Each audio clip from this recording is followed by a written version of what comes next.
TV, la chaîne chrétienne de la foi TV. Tokolo balelo, tokobomba.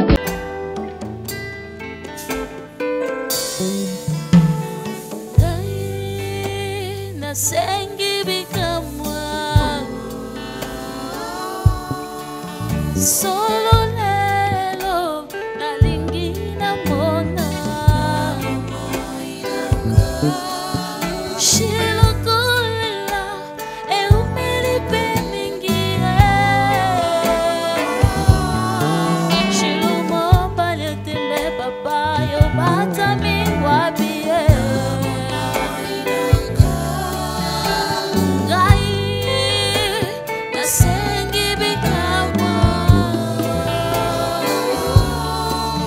le Seigneur a témoigné bino que boa basali na ye izaka malamu mingi koyoka ba témoignage ils ont témoigné que ce que nous faisons ça vient droit de l'Éternel Dieu notre Seigneur est sauveur et izaka penze sango makasi le sambo to sali lelo j'ai un témoignage lelo ya ndeko moko nzamba saleli ye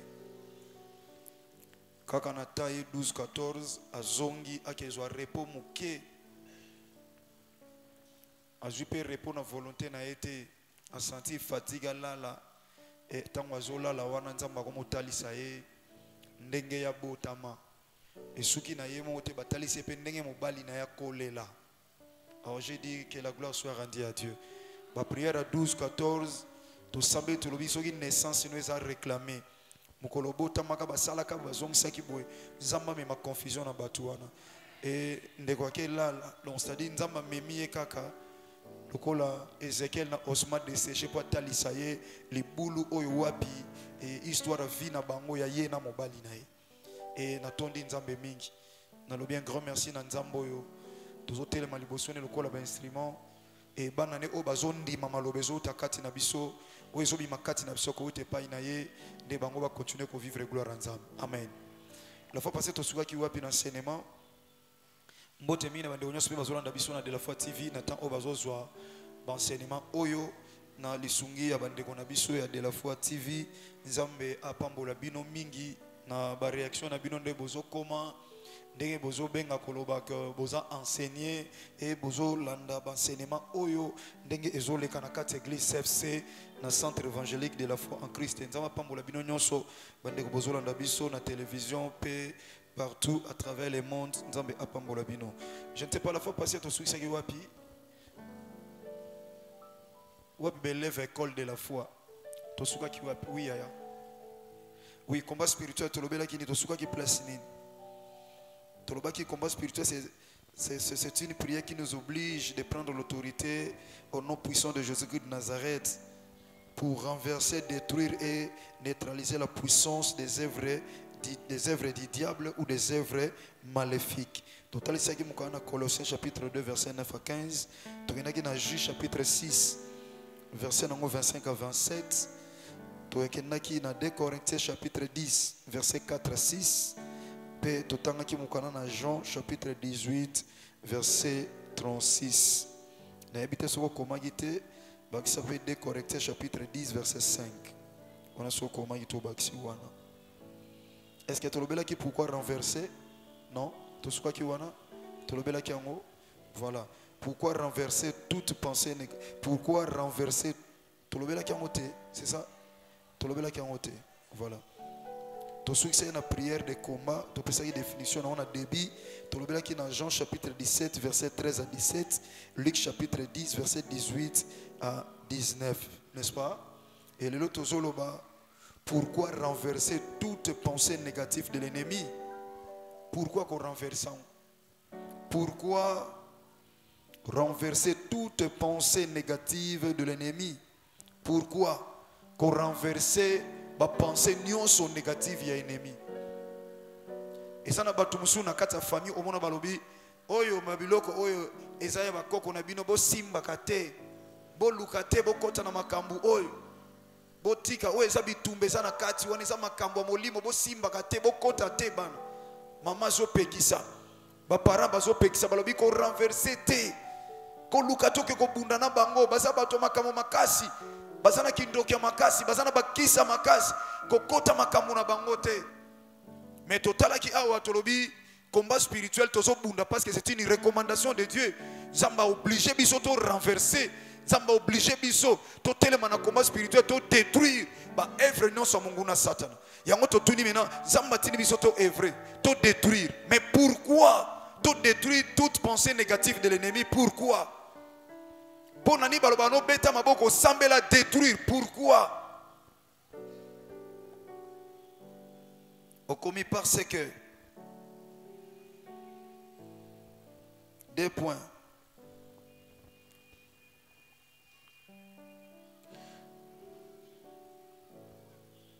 Parce que 2 points. Le souhait de Dieu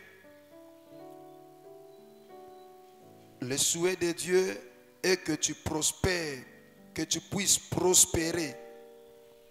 Le souhait de Dieu est que tu puisses prospérer à tous égards. Le souhait de Dieu est que tu puisses prospérer à tous égards. Au renverser, pourquoi? Parce que makanisi ya souhait ya Nzambe, Nzamba lingi pona yo ozala prospère, o prospérer, o kende liboso à tous égards, c'est-à-dire na makambu nyonso. O kende liboso na koteka na yo, o kende liboso na makambu mbongo, o kende liboso na vie spirituelle, o kende liboso na vie matérielle, o kende liboso na santé, o prospérer à tous égards. Et c'est-à-dire Nzambe ana pensé te ba o baza ba oya ye babanda koza na vie akolela kaka kasuka te parce que ye akokisa nyonso na ikulusu Golgotha. Raison pour laquelle Nzamba lobi renversé parce que souhait na ye Nzambe zali yo ozala malam. Alors lokola souhait ya Nzambe ezali ozala malam, mais monguna azomema ba pensée négative, ba pensée contraire ya mokano na Nzambe to ya volonté na Nzambe na kati ya bomoi na yo. Ya Nzambe lobite lokola monguna zana ba pensée négative. Ngana zo souhaiter yo prospérer à tous égards. Alors yo loko ko sala ezanini. Monguna akolongwana te azawana. Azo zela tinga na kozonga na humilier ye. Na ko kanga ye pendant 1000 ans ako souffrir.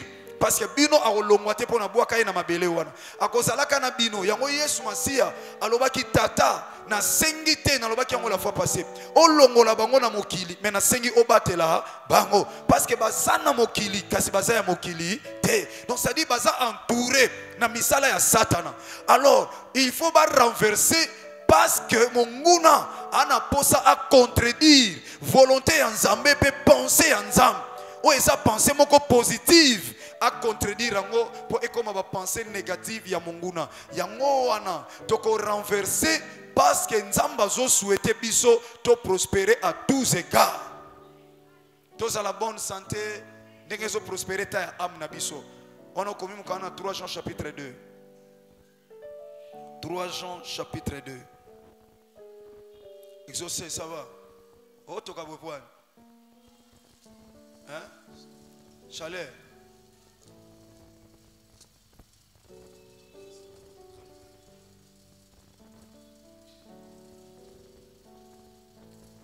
Papa, balou le frère nao. As-tu le fondateur? Merci.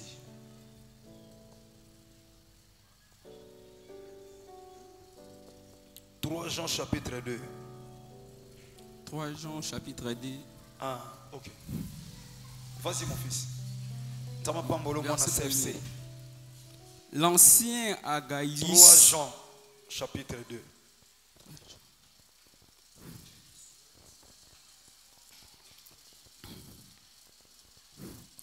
Bien-aimé, je souhaite que tu prospères à tous égards.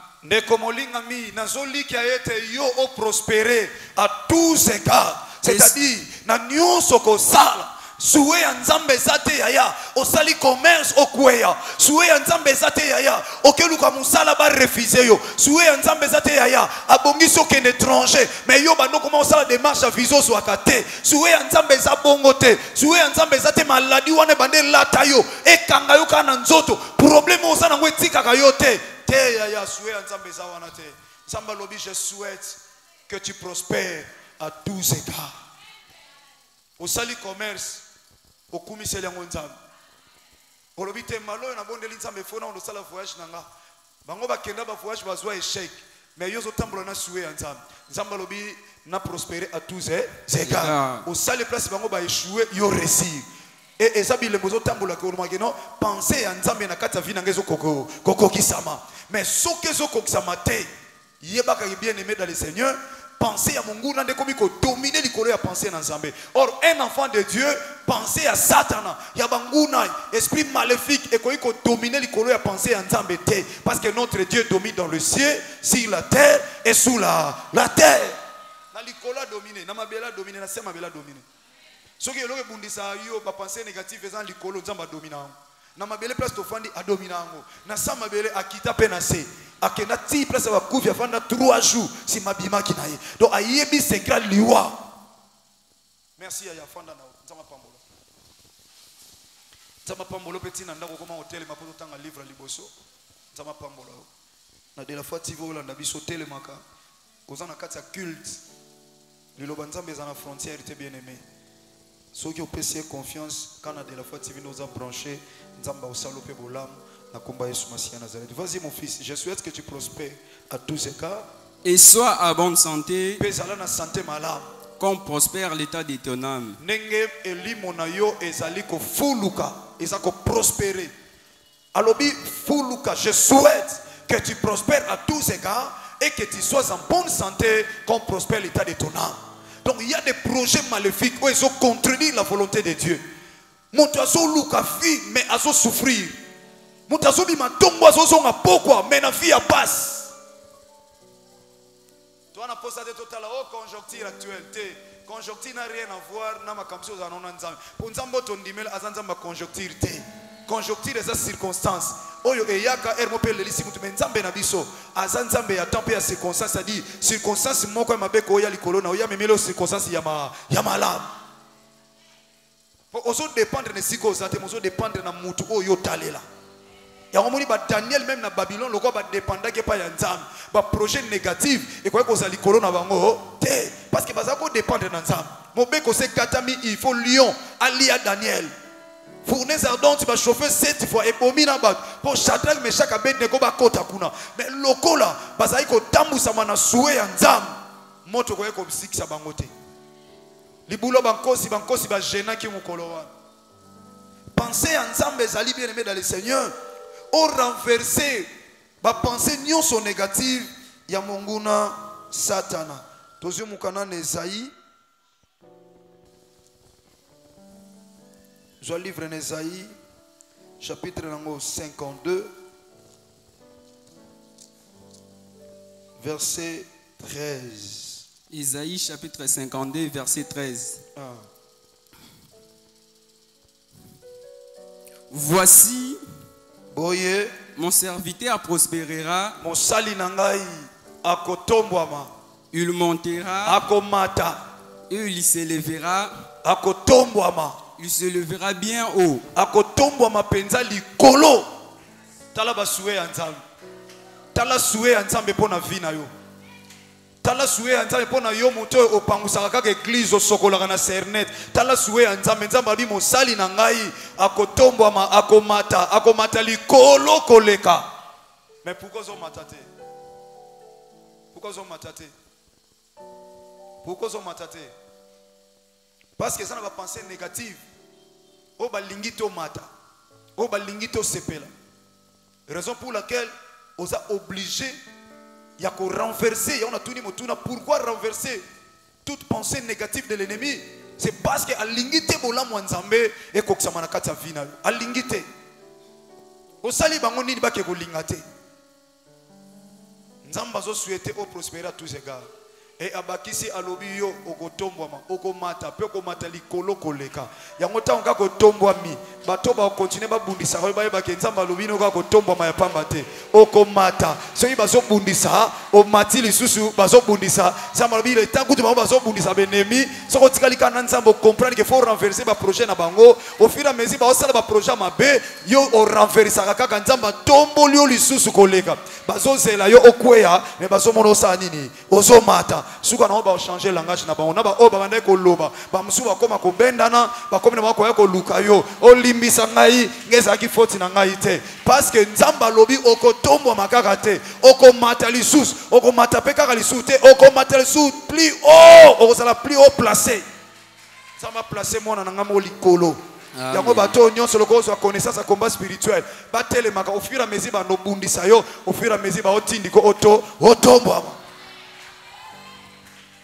est-ce que vous comprenez maintenant ça va ko tika mutu te otombo ama okomata o matalisu likolo koleka ya ona sambeli nzamba sala yo grâce penza kana domaine wana ne loko sala ka wana ya batelema na ko banga no monguna tenze ko banga ate ya nzamba sana kana yo banguna fo bazala so bazate moye peto avancer ezate Yesu masia soka bakanga ki était baboma ki était akufa ki était mais le père azala ki souverainement élevé te donc ko banga banguna te ana sepel place mama lor baya baya tika bango baya bagoya na nzela moko bakopanzana banzela sambo do baoya penza tranquille baoyo kana to kwesa blancha to silise carrière baobeta masolo bazoya penza calme bazo pe baza 80 bazo solo la mais so bakomika liboso na yo ebisi bango kaka tala nzamba lobi na ngana résister au diable akokima musika na ngai alors bika ko nom de Jésus de Nazareth obeti maboko bina sala prière à combat na yekola yango wana pouvoir te likolo na nga ala déclarer kande boyanga ni wana ale moto molimo mo santo ekita ndeke ba yakinzela moko ekomi mwana na mwana bendani na nzela na ye baya nzela moko ta na butu me bapanzana na banzela sambo Amen. bapanzana alléluia. Amen. Ya yango fo yekola soko yekolite oyebe loko osala te il faut balakisa yo ndenge nini sengeli ko sambela yango na introduction de baki voici donc comment vous devrez prier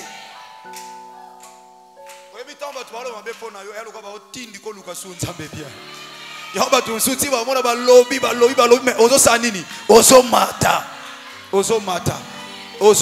ya na lobi tamba zolo ba yo ozo mata po ba osala berer na kati ya vina otika batu wana binemi wana nyonso baya kochaka ba point na kati ya vina ngana bi virgule te na ibisaka yo bacha ba point parce que tant bache point balobi vie suki mais tant nzamba lobi na ne suki te il faut continuer phrase na yebisa yo phrase mot oyo lettre oyo landaka après point et ça toujours na majuscule lettre oyo clôturaka phrase et ça na minuscule siko donc ba moni minuscule balobi asuki boy bate nzamba zo ko bana na majuscule ya ona lobi nzamba bana paragraphe asika na lobi nzamba bana paragraphe asika ya vina yo na lobi na nere oboti nzamba bandelo paragraphe ya sika na zo l'action ngo osambela ngo lelo okosambela lelo banguna no place baza yango lelo pena nzamba salo grâce et pas basangana ka lelo so bayena wenza butu bakuti moto ezopela na ngo tumbili biso place na biso do sangana ka lelo moto ekobima parce que ça combat spirituel mikolo tsole kana otso ebisa faut mongo o déranger ka bango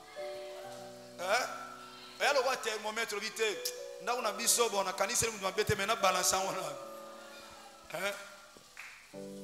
na butu petrol vite so na telemi na porte ba loba te na katika chambre place olala kolo na chema kila na yo na porte ya ndako lokola Israël a chaki na buumbu na Egypte na chema kila na bango babimi na moyo ke pena pa bocha basano zwi basano chango maboko basanyo nyonso na bulisa ngo na makila na yo Seigneur oyo waka mais oliate ngana na nzala telelo bana to yeba na boya bilote akomi asana nzala te obi d'accord fona ke na deuxième série ye ozwi pena nzungo bolambilaka tala yo sana bonganga nzala bandoki basala ko baje makambo esengeli yo sala omuna mutu olakela eloko mo mabe yes pour lakela mabiso to za poto confondre monde ya ténèbres Seigneur nzungo yo biloko elamba ma awa mutu na so oliango kolo et se transformer na makila na yo et détruire semence nyonso nzungo ngana lingate wala mlango bilo banzungo alibini mo ngana lingate bana to koli to liaka na nzungo yo kaka boy on comprend déjà que test na ngai salama makam il faut comme na niveau wa muko msu balancer ndako na bino bolata na bande kono balancer bilamba na tata bilambo tu na trempe on a makila na yo we sopa na ngomba Golgotha mutu bando latana aya ko senga suye lambate camarade no aya ko senga suye lambate comprendre bien mais on ka robo na kabeli yo ngamela sepela ngaso na modèle ote oh kasi modèle o latango kenda fait et comme so sepela na ngote o comprendre ye déjà OK peut sombele pe asika so nzamba pamboli yo o sombi pene lamba sika o ya lingaka ozui o déclarer o saki bonganga na nzambi o lobi o ema na sombela ko cadeau moko so latango esala nga bien so ega o pesa kaka o latango te na ko lata kaka oyo a muninga malamu te yango pesaka baninga na spirituellement ezali sumu te pesaka bato zala na bango spirituellement alinga ko kolia pa na bino kolia lemso mona se manifesta lokwa muninga malamu mena mutema za muninga malamu te siko moko msusu kopimbele kolia te mais saka likola biloko ngo kolia tata biloko oyo mutu akolia ngo kozwa kimia azaka mutu oyo ana yo oyo azana yo te biloko oyo na bulisa ko biloko ba santu oyo akolia ngo so aza mo santu te azana ba esprit impure aza mutu amisala mabe tata zwa kimia te obandaka kolia bozolia bozolia pe na samute mozo saka kaka tata ndenga zolia soka za yo ali yango na kimia soka za malamu pona ngali yango na kimia ndenga na zolia mais soka za ngai te nzambe na mona basi obona ka mutu asueni ki yango ni ko sueni ka omona pena biloko matie na zolo na ofongolo ba secret mutamayela mona mabena mo alobi serviteur nanga akomata akotombwama akomata likolo et akozala élevé bien haut likolo koleka wana eza basoué ya nzambe pourquoi renverser pensée négative, toute pensée négative de l'ennemi, parce que eza souhait en nzambe biso tozala malamu so bango baye na misala na bango faut renverser ngo to renverser ngo parce que nzamba lingi biso tozala malamu. Apocalypse chapitre 12 verset 12.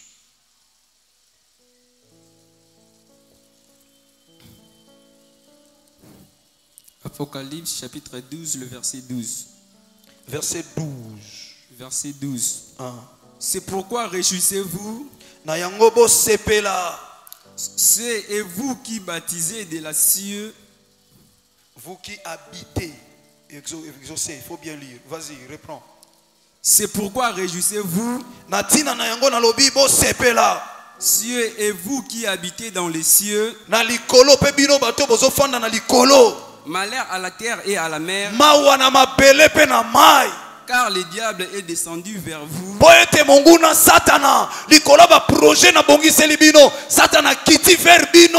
Animé d'une grande colère.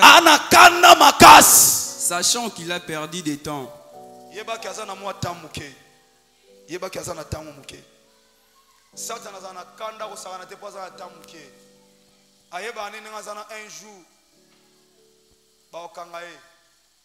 Un jour, yoka Bible lobi esengo na ba obana likolo mais mawana biso to wana mabele tangu yo yeba teke fo bunda awo mutu tangu so betelo masula so ba combat spirituel ya nzama pambola bato même mema vent ya combat spirituel na mboka nzama pambola akanisa bango ata pona combat spirituel nzama kanisa bango.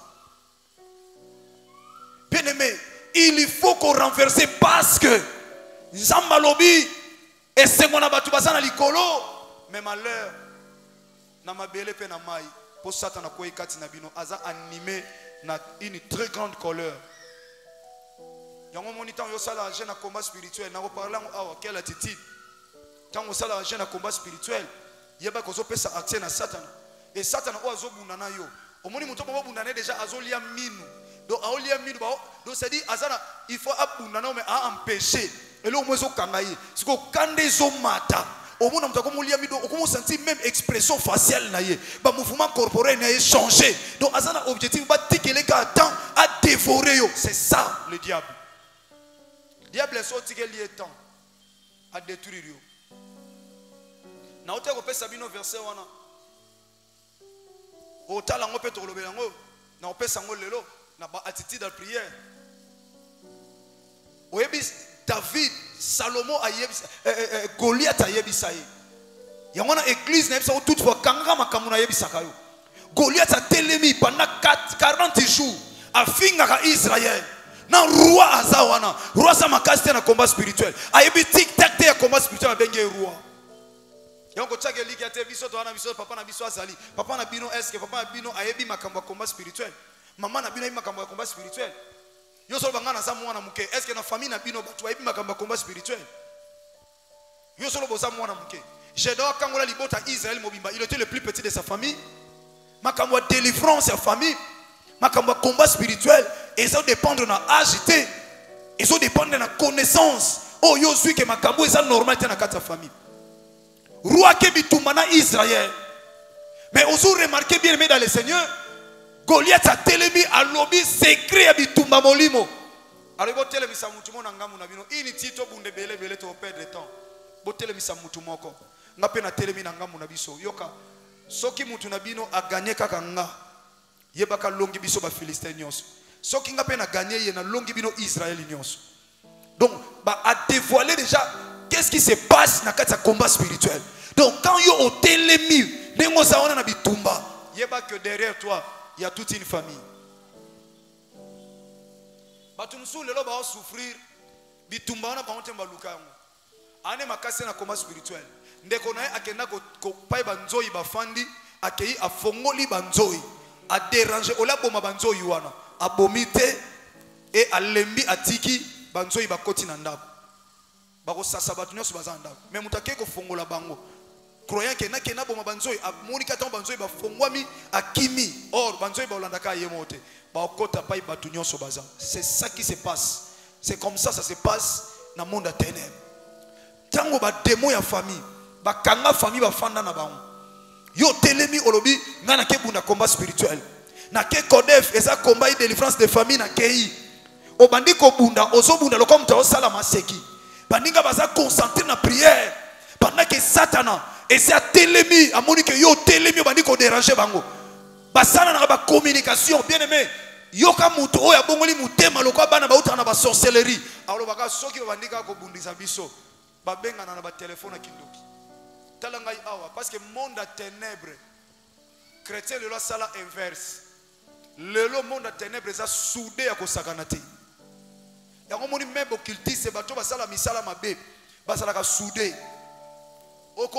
okomona okosala mutu na mabe te balo kwa bato moto omona ka mutu moto mosa aussi promener batonda mbala monde babengi bango na espoir donc baya mbala mo batondi wana donc ça dit bana unité bana bomoko donc bana moto no mona wana soko moko asi problème omona ba moto tondi place wana c'est ça et loko oyo ko ça na christianisme mais na christianisme et loko on est là pourquoi Satan a joué même possession na kati ba église na ba département na ba groupe na masanga ya bana nzambe a côté ici division pour régner malamu na kati parce que que so bato baza soudé Bible lobi là où il y a 2 ou 3 personnes s'accordent pour demander quelque chose je suis au milieu d'eux mais là où même ils sont 10 ils sont 20 ils sont nombreux mais ici ils ne s'accordent pas samba osali na milieu na bango te ya on même église belé na telemi alogwa pasteur mais ba collaborateur na ande baza toyoka na raté ata na telemi en église nzamba ozalate soki na ba collaborateur loba ba collaborateur bazala mabe vers yo leader wana nzamba o protéger yo akobatela mafuta na yo tango yo koloba likambo nzamba sali mais soki yo visionnaire osana haine contre papa blanchir azo tombwama blanchir azo tombwama papa kuna papa digara tombwami mura tombwami ngai leader na komi na mutema mabe so na telemi awa na cher na komi fona lukana sale be fort na bana ko tumba bango église autant na bandaka ngo bango ba laita tango na bande église o mutala te o bandaka ngo te bozai na nzambe nzamba pesa ko ba collaborateur po bazala na yo so ibaza mabete bazo comprendre vision et dans mafuta no batombo mi tonda nzambe soki kaka batu basangani atato sangani awa tolobi ba serviteur nyonso ba ya to sangani awa soki ngana visionner nana mutema mabe atato andobela nzambe de 0h à 5h du matin nzamba ozala milé na bisote alobi là où il y a 2 yo oloba likamboyo oloba ngo mo comprendre ngo te oloba ka bible lobi yo kata oloba boya to sambela fato sala kombe biso 10 baninga msuba ina ba fato sambela biso ba bible lobi eska mi balemi sato basangani na kombone a akati na bango te kobenga ngo te ba se réunir te Bible peut si pression là où il s'accorde. Au moins une cordelette. Est-ce que ceux qui sont à gauche, sont à droite, vous avez une cordelette. Cordelette c'est après c'est singagnon sur sangani place moko. Donc c'est là où il s'accorde. Ceux qui vont sangani, zamba zakati na bino. Yango ba kambi. Ba kambi ba département. Ba sali na nzamba responsable. Bon ça a un grand cœur. Na kati bergerie, ozaka na ba nyama malamu te. Ozapena ba mususu ba désordre, on zama pesi bâton na houlette. Ozama bateli mpate na branche na. Alobi soki olonginga olongi biso nyonso. Effectivement, tango David akataka kwesaka ka Goliath, ba Philistin nyonso ba kima parce que ba mona échec. Siko yo dérangeaka monde à ténèbres, mais ozalaka distrait. Conséquences sont même na bande ko na yo. Nzambe nazo sambela mais nazo mona tala nazo sambela makambo soko masuna famille nanga. Batu bazo kufa na famille. Na mwana na biso leke na biso ba sente ye mais ko sambela ninga na sambela. Oui, ozo sambela te pour nzamba tikio mais parce que au tumbo li monde à ténèbres mais ozo yeba te que Satan aza oyo aza na colère, aza animé na une na si grande colère, azo luka nani ko ko dévorer. Crois au Seigneur Jésus-Christ de Nazareth, tu seras sauvé toi et ta famille. Ça pour la thé. Pour Bible dit le contenu et Bible le salut est individuel. Alors sur le tu seras sauvé toi et ta famille, ce qui veut dire dans ma siècle présent. Bande kona yo bakoy ko réussir na sima na yo bakanga famille mais yo telemi opundi oya zo musala ta zu musala oya kena oyo asambela rate akomi ko sambela oya yeba kinzambe ta yebi nzambe oya bande ko sala ta sali oya bande ko bala ta bali oya bande bota ta boti oya bika rate na malade yo kei o pikoli maladie wana héritière à famille ya biki c'est ça ba biki na siècle présent oba yamba Christ bangona nde ba ko bika su na siècle a venir. Alobi esengo na lola na likolo même mawana mabele pe mai pour Satan ko ikati na bino aza animé na colère. Bien aimé, tango sambela faut faire attention. Ne pensez pas que na sambela ka pona sambela. Omoni muta osala na télévision benga oba régisseur. Et amusala biso tangi, régisseur a mutu neni. Yozo ta la TV na ndako, mais ye kuna nde na antenne. Ye mtachaka biloko bino bo otala. Siko so azwi biloko yazo chao wana loko azaka ilemsu ye moko na ba TV wana azo kanisa ke ndeka zabo azana ndako na bango akocha muziki o esilita kati yango abi natana nga théâtre azwi théâtre chena ye atali théâtre ona baye na na chana nga muziki apape diga ache muziki mutu wana déjà na cité abomisha na télévision. Pourquoi? Parce que ana kati ndako na été azo sala musala oyo batu nyonso bazolanda baby programme. Kena tango otolanda ka prédication ya église CFC ba fandi mais yene kwa sa kuna na régime mozo prédication na mona changer na chana na mona mukolo a changer diku abomi programme siko yo tango osambela komona te na osambela nga moko mona ke sima na nga so naza distrait ou distrait na prière na koki pe ko fungola porte ya échec pe bande konanga na ko fungola porte ya échec ba demo ba telebi po azana kanda ba ko détruire famille na nga bien na ko so pe coup de téléphone de ko sala accident na ko so coup de téléphone ta sali crise na ko sala na ko so coup de téléphone oh boye pourquoi otalobi na négligence qui prière yango na keba bien aimé dans le Seigneur Satanaza na kanda makasi. Pourquoi renverser toute pensée négative de l'ennemi? 2. On est acquis premier point parce que 2 points. 1. Le souhait de Dieu est que tu puisses prospérer à tous égards. Tout le temps, on a partie A. Tout le temps, on a partie A. Bon, on a partie 2.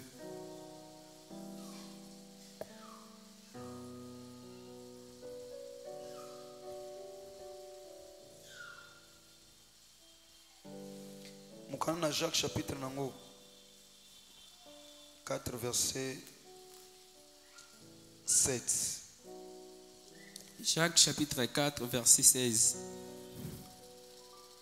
Mais maintenant vous vous glorifiez. Jacques chapitre 4 verset 7. Jacques chapitre 4 verset 16. Banana verset 6 à 7.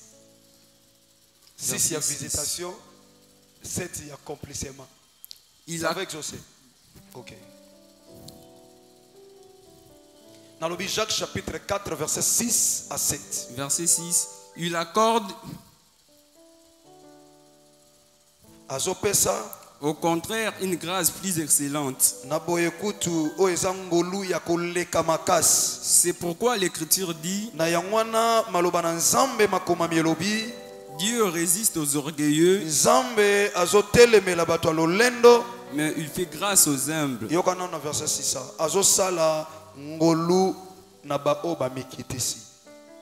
Mutazobunda combat spirituel doit être un enfant de Dieu. Bosoza mwana nzambe toke bunda na peso nzela. Nana zoko accompagner yo. Nana zo sungo na bitumba wana. Siko o aza mwana nzambe kati na ifuba trouver fruit ya humilité. Bitumba musunza mamoni soka tiki yo olongi yango na lolendo na yo okomitombola mapeka. Yangomoni makambo ebele na combat spirituel zo resirte parce que nzamba zo permettre te obima molongi parce que kati na yo humilité ezate. Alobi nzamba zo résister liboso ya ba orgueilleux mais azo sa la grâce na ba humble. So lingo bunda bitumba bien zala muto po kita c'est-à-dire oza na bonne relation na nzamba. Nzamba zo luka sala ngolu parce que na bitumba zo ke bunda wana na makasi no okokate mais okolonga kana sangolu na nzamba. Kamuni vraiment félicitations na kamuna munyo matibo ndeko zaka ngolu nzamba. Donc c'est-à-dire na bundi na makasi na ngate mais na bundi na sangolu na nzamba. Mais ce que soki siko za humble nzamba osalo grâce te, il résiste aux orgueilleux mais il fait grâce aux humbles. Oza pour sa grâce. Siko so za humble okeko bunda olonga te. Il y a un lobby, Jacques chapitre 4, verset 6 à 7. Aujourd'hui, merci. Token au verset 7. Verset 7. Soumettez-vous donc à Dieu.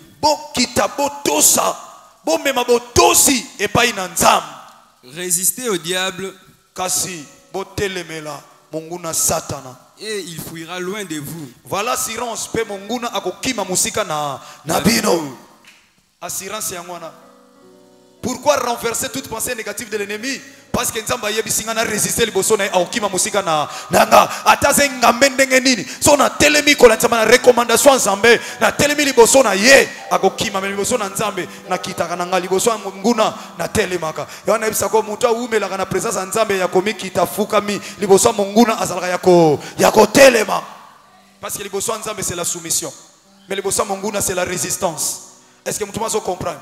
Donc liboso nzambe ozolela mwana ngako ndima yoka yaona ebisaka yo vrai chrétien moto penda o afani na église lokola CFC devant problème ateza munene ndenge alela ka te parce que nzamba li to se soumettre devant ba problème mais to se soumettre à Dieu likambo ye kende kolela pa nzamba mais tango ye na prière à combat oye penda ndevena tolama tumoni penda na tanto zokola.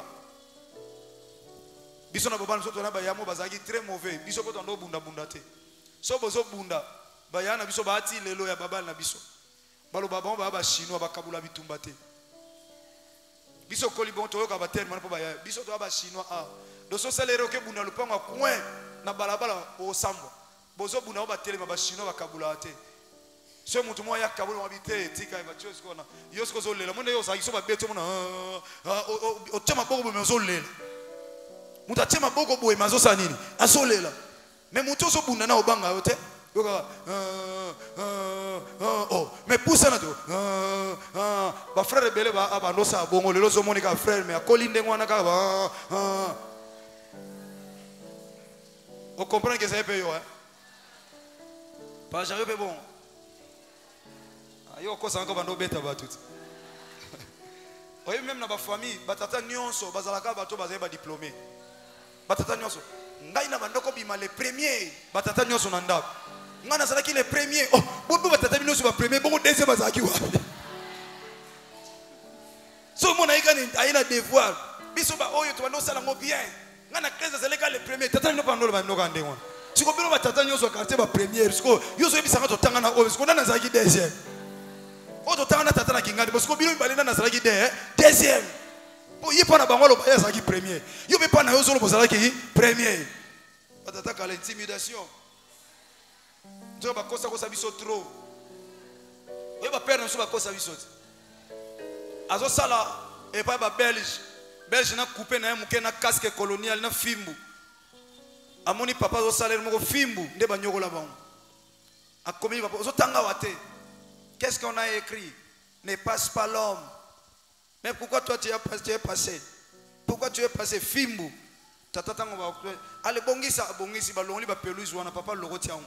Aina ona ndako aloni pe ba pelouse na ndako. Oni pe na no serment alona ba pelouse. Aloni ba pelouse. Yo kazo bisa bino oyo passe pas l'homme. Passe pas l'homme te baloba ine ne passe pas l'homme. Lokola comprendre français tena ndako ko kosa biso. Biso pe to oyo kaka passe pas l'homme. Nzoki ça passe pas l'homme te ça ne passe pas l'homme. Kasi la bongo. Ba nyoko na bango trop batata na biso pa ba belge. Au monde en belge toi on t'a dit de faire ça pourquoi t'as pas fait? Mon singe tata kanya on t'a ndao. Yo nazo tino zo boya mon senzi oh balobaki mon singe. Donc ça dit makaku nanga tata ke yo yango mon senzi. Kasi ça bongo yo ibakate. Ba fingo mon senzi ça mon senzi te ça mon singe. Donc makaku nanga donc belge zo benga tata na bino makaku nanga. Père sko pa yo ki bon kangi ay ko finga. Longwa kuna musenzi nzoka zakina musenzi te musenzi la exili. Nzoka yekuna ba beti mo musenzi. Alléluia. Amen. Yango faut comprendre makam. Eza pe ba te beti lo baza awa. Na penda poka na invitaka na makam. Bali out. Na ngana lobela ye poka na invitaka makam. Poka na invitaka makam. Moni yo polo bango ya. Wana na sakana. Na ningaki na lobela ye. Akumisa nzambe poka na invitaki. Oh. Kasi ko invite ko tunde ko benga te. Makambe bele fo la sabso ko loba. Oye pas comme sonner na lukanda ko ni ya chambre salon oh. Loba kana luka studio. Sonde ko eza déjà na chambre. Bunge ko sanga salon. Oh chambre salon. Oh. So il est na chambre ko sala pe na salon. Oh chambre salon. Azo kanda ko chambre salon. On appelle comme sonner la commis chambre salon te. Ndaku nyonso eza jana ba chambre eza na salon. Siko chambre salon. Yepo ndo luka chambre salon. Yo chambre de chambre faisa. Amen. Partie 2. Pourquoi renverser toute pensée négative de l'ennemi? Parce que 1 au Komaki. 2. Christ nous a donné le pouvoir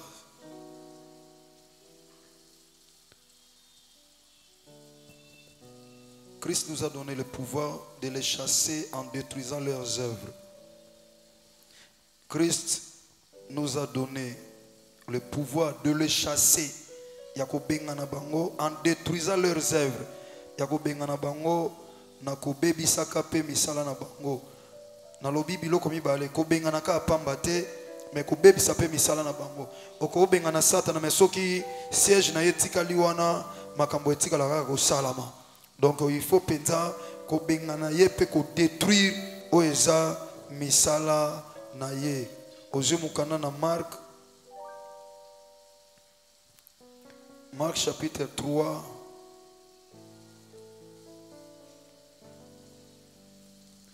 verset 13 à 15. Marc chapitre 3 verset 13 à 15. Il montant ensuite sur la montagne. Il appela ceux qui voulut. Et ils vinrent auprès de lui. Il en bâtit 12. À établir 12. Vas-y. Pour les avoir avec lui. Pour azalana bango elongo na ye. Yesu Masia a poni 12 disciples. Pour azalana bango elongo na ye. et pour les envoyer prêcher avec le pouvoir de chasser les démons. Po atinda bango bakende koteya pe na bokonzi bifo ya kobengana milimo ya ba démon. Amen. Amen. Nzamba tindi biso ka teto ya koteya. Toteli loba amen amen. Yo zongi na ndako ndengo yaki na ba démon ozongi na bango. Te apôtre Paul alobi évangile autozui ezaka en parole te mais en puissance parce qu'il a compris que quand Christ a appelé ses disciples a choisi 12 disciples a pesi bango nzela ya kokete ya sango malamu pe a pesi bango pouvoir ya kobengana ba démon parce que nzamba pesi biso pouvoir ya ko chasser bango. Luc chapitre 10 verset 18. Luc chapitre 10 Luc chapitre 10 verset 18 verset 18 à 19. à 19. Jésus leur dit, Yesu Masiya ayebisi bango. je voyais Satan tomber du ciel comme un éclair. Namoni monguna satana azokweya kouta na likolo. Voici, Lokola azoya lokola zongela. voici, Tala na tina boy. je vous ai donné le pouvoir de, Atako yazo kita lokola ange de lumière. Mais ngai kolo na bino église na pesi bino pouvoir. de marcher sur les serpents et les Yako scorpions tambola sur le serpent. Sur le serpent, sur le scorpion. et sur toutes les puissances de l'ennemi. Et likolo ya nguya nyonso monguna satana. Misala na ye. Et rien ne pourra vous nuire. Eloko mote sala bino mabe. Eloko mote sala bino mabe. Akokima musika na bino. Alobi résister et akokima musika na bino. Alobi na pesi bino pouvoir. Yako marcher likolo na bango. Peye akosala eloko soki moke. Te. Satana nzambe mutazoloba. Malheur à terre la mer. Yesu Masiya zongeli bango lobi na moni satana zouta likolo azokita. Yango moni Bible lobi mawana mabele po satana koi kati na bino esengo na likolo po esi babwaki ye biso lotikali libre. Mutando cha biso désordre na likolo na lola esi babwaki ye. Malheur à la terre et à la mer parce que satana akiti kati na bino sa nimé na grande colère. Et maintenant Yesu Masiya aye ko rappeler na église na nzela ba sali na ye. Alobi tala na moni satana azokweya na likolo. Azokweya na likolo. Na yango nga na pesi bino pouvoir ya koteya kaka pamba te ya kobenga makaka te bana nzambe mais na pesi pe bino pouvoir ya ko marcher likolo ya misala na ye nyonso e ye ane eloko kosala bino soki moke te. Troisième point, c'est la volonté et la recommandation de Dieu. Liboso zaki souhait ce que comme la volonté et la recommandation. Matthieu chapitre 15 verset 13. Matthieu chapitre 15 verset 13. 1. Il répondit, Bazongiseli, bandela verset 12 pour tous penser. verset 12. Alors ses disciples s'approchèrent Boye baye ko na Yesu Masiya bapusani et lui dirent, pe baye bisiye. sais-tu que les pharisiens ont été scandalisés des paroles qu'ils ont rétendues? Oyebi ete ba pharisien ba bete maki mabaku na liloba oyo ba yokaki pas entendu. Na liloba oyo ba yokaki ba pharisien bazalaki scandalisé ba betaki mabaku na liloba oyo yebisaki bango. Yoka. Il répondit, C'est là papa. Ezana batu oyo. Yoka nga bien aimé. Nalobi Matthieu chapitre 15 verset 13. Kokota na ba distraction na te. Quand on parle de combat spirituel, eza lokola to dévoiler ba secret Satan. Ngomoni mutu mseza azo témoigner esika uta na makamba be bitumba mo ezo ya.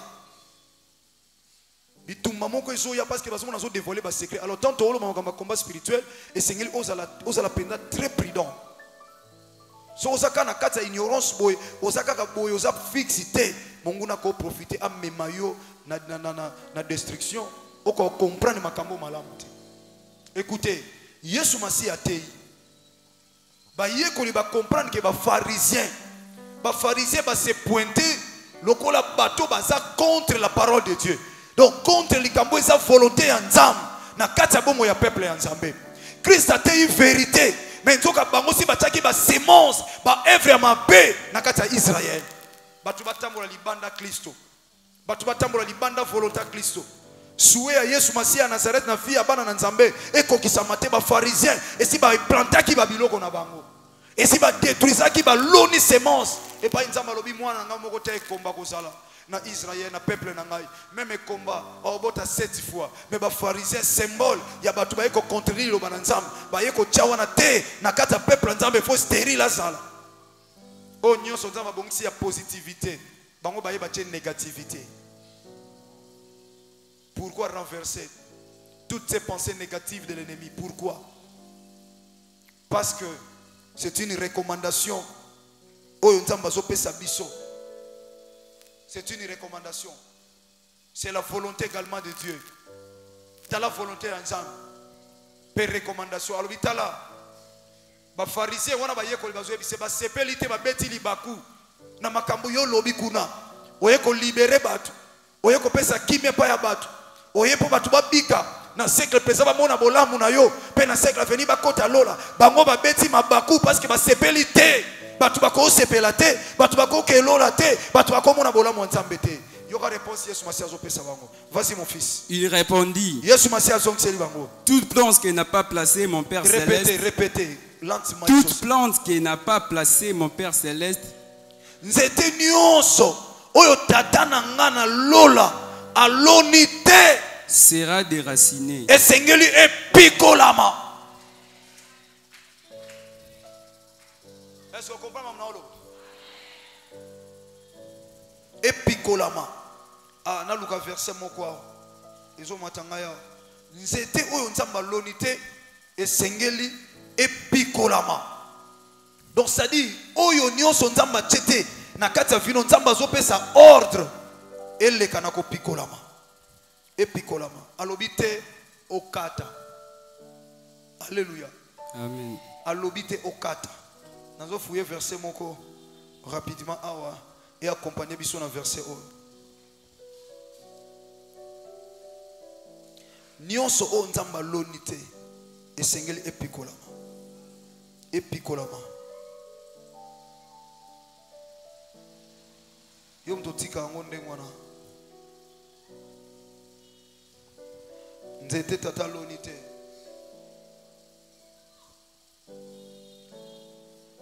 Nzamba salanga grâce n'a trouvé verset. Gloire au Seigneur. Gloire au Seigneur. Nzete nyonso oyo nzamba lonite esengeli epikolama. Yoka na combat spirituel keba na système ya kokata akakotiki tata nazo kata keba nzamba pesi recommandation alobito sala nini to pikola parce que nzete za na misisa soki nzete okati yango kaka opikoli misisa te est-ce que nzete on ekokufa te yango mona kata vie ya mutu musu na combat spirituel okaza non enseigné ezaka so aye akati mikolo wana mama kama mbongo ekomoya makamwe efongwami mais nzete wana malema ekomo bota suba fleur ba fleur lobe zonga nzete te zongi nzete tant ka ke bandika ko bota ba fleur bandiko bima mutu musala zwaki bitumbe bitumba suka bazoba basani balongolie yango moni vie mususa mutu akeyi akomi quelque part asuki faut sala nini faut zonga yango moni ba fia batuni wana pourquoi parce que bazwa kaka temps ya kokata nzete or soko kati nzete okwesi yango ya faut pikola bisisa yango nzamba pesi recommandation alobi nzete nyonso oyo tata lonite esengeli epikolama pikola yango po etika la sona histoire te etika na ba trace soki moke te mais soko tiki misisa ba trace kotika la nzete ko bota lisusu abelaka to bondelaka akomaki bien mais après que geta odi wa sali sur rechit nzete bakataki. Job était très très prudent. Dans verset nabando Lucas, Job chapitre 14 verset 7. Job chapitre 14 le verset 7. Un arbre a de l'espérance. Quand on les coupe, il repousse.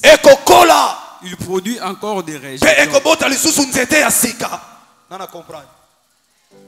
Nana comprendre makambo. Nzete onazolo basiko misala satana.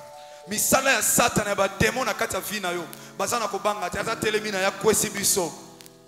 Nazo banga te na san expérience, on a ba démon ba to an expérience. L'arbre a de l'espérance.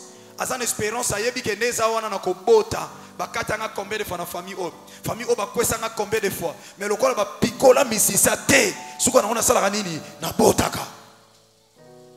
Or c'est très dangereux na mutu akati nzete apikoli te po soke boti nzete sike bota na makasa ya. Donc ça dit pas si on va monaki tango ekozonga plus que ba passe wana. Parce que ma passion va non mona ezali ma titi mususu ezo koya po se kauka ki. Yosko oye okati etikali na ba faite via sike bandi. Mais tant ka kure bandi ko bota échec ye ya sika na kata vina. Liboso tezalaki boy membalo comme susu na boye ozo comprendre te pourquoi parce que o bandaki ko kata kasi o bandaki ko pikola te toute façon c'est le combat spirituel. Tango zo kata senya na kati nyonso nzete nyonso apasi o balona na vie na ngai na kati yango na kwesi yango tata na pikoli misisa wana nyonso parce que bible lobi nzete so to kati ekobota mais o lobi nzete nyonso yo loni te senge sala nini e pikolama ozo déraciner nzete eza déraciner ekotikala kobota lisusu ki moke te tokeni mwamba mbangu poto kota na prière rapidement.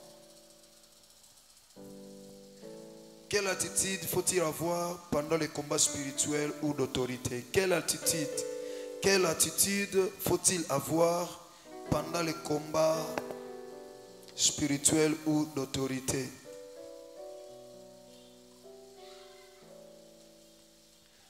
Quelle attitude faut-il avoir pendant les combats spirituels ou d'autorité? 1. Quelle attitude? Attitude d'avoir confiance à Dieu. D'avoir confiance à Dieu. D'avoir confiance à Dieu. Attitude à liboso. Et ça, il y a confiance en Nzam. Pourquoi confiance en Nzam? Parce que ayebisayo déjà obundate po olonga mais bunda katina na elonga. So salier confiance wana. Ata ba telemi combien? Bakoyana nzela moko ekomama. Il m'a donné le pouvoir de marcher sur les scorpions, sur le serpent et sur toute puissance de l'ennemi, et rien ne pourra me nuire. Olongwe wana, olobi apesanga bokonzi, na benga na ba démon, pe bango bakokima musika na ngai, na se soumettre na ye nzambe tata na nga, mais na résister au diable, akokima musika na ngai.